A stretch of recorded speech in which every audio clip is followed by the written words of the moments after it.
is the last stop on this train. Everyone please leave the train.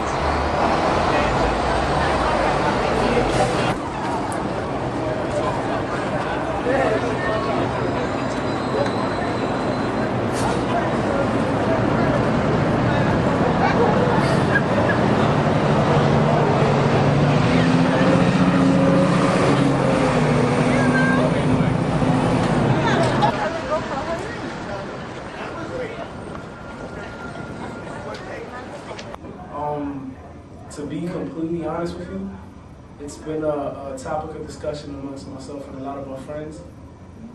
If we had to pick one or the other, it'd be Latino.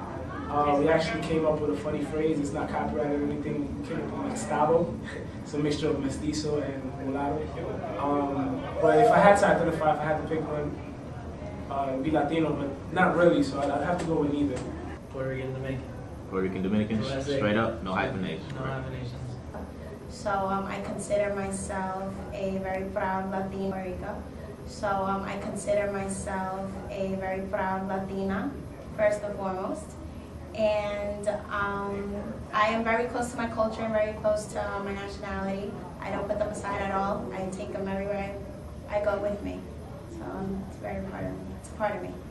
I consider myself completely Peruvian, but at the same time, I joke around about it and say I'm like half white. But to be honest, that's kind of how I feel because my mother, my adopted mother, who's Jewish, she identifies herself as American white.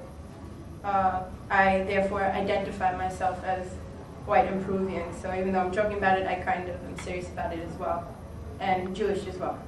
My parents are from the Dominican Republic. Compare myself to the national identity. I don't know, what is a Dominican supposed to be or look like or talk like? I don't know, honestly. I was raised, my dad raised me to love my culture, love my people, know about it, be educated, but not really flaunt it, I guess. Not really tell people that I am or show off that I'm Dominican. Although there is a stereotype, I don't know if I fit it, I may. Maybe in my mannerisms I fit it, or my mind state. Not that I consider the black side of me black, it's just my mom's black and Puerto Rican. My father's Puerto Rican. So it's just a percent of it that's, a percent that makes me African American. But I was never raised up in the African American.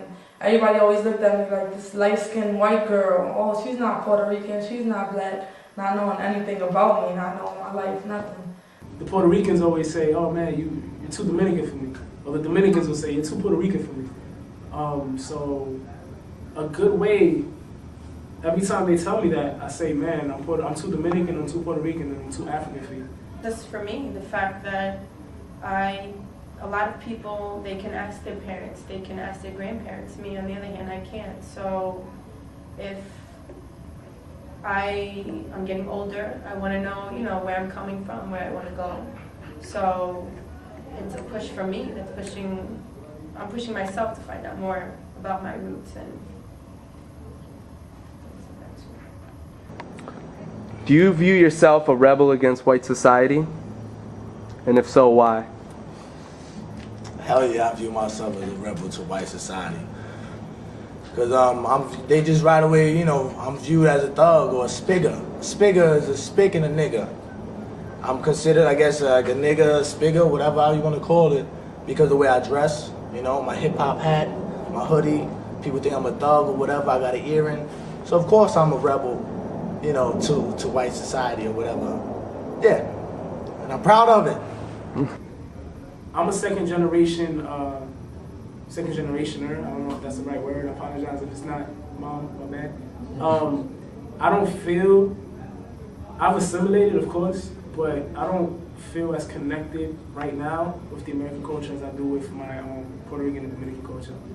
If you would have asked me this question like 2 or 3 years ago, definitely. But right now, I'm not as connected. So it's not dying off for me, but it's still there, but it's not as strong as my other side, my Dominican and Puerto Rican side. And why? Being that I'm starting to learn more about the Dominican Republic and Puerto Rico, I'm starting to learn things about Puerto Rico, like El Grito de Lares, I'm starting to learn things like the fact that the Dominican Republic was, when was it liberated? Shit, February 27th from 18. Damn, my mom's gonna kill me. 18 something, I apologize. But I'm starting to learn things like that. The camera's getting me a little shot.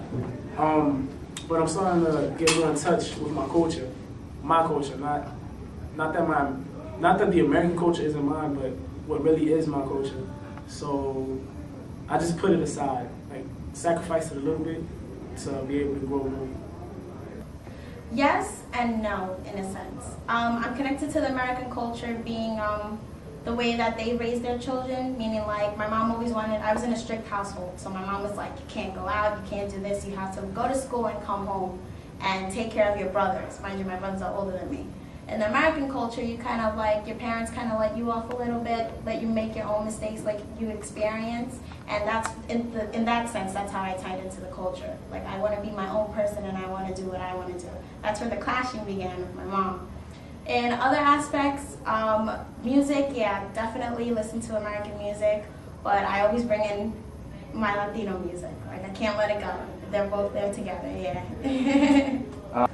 I don't really know what the American culture is, but I would say I would say I am, because if I go to Puerto Rico or Dominican Republic, like I have, they could tell right away I'm American. I don't know how, if I'm speaking Spanish and doing what they do, but they could tell. They say I'm very fast-paced. I'm always looking for like a way, not a home-cooked meal, but let's say outdoors quick meal to go out. Restless, like, you know, I don't relax. So I guess I'm more American than anything. Everyone else is really just go with the day, nice, slow, calm. But we're fast-paced and we want everything fast.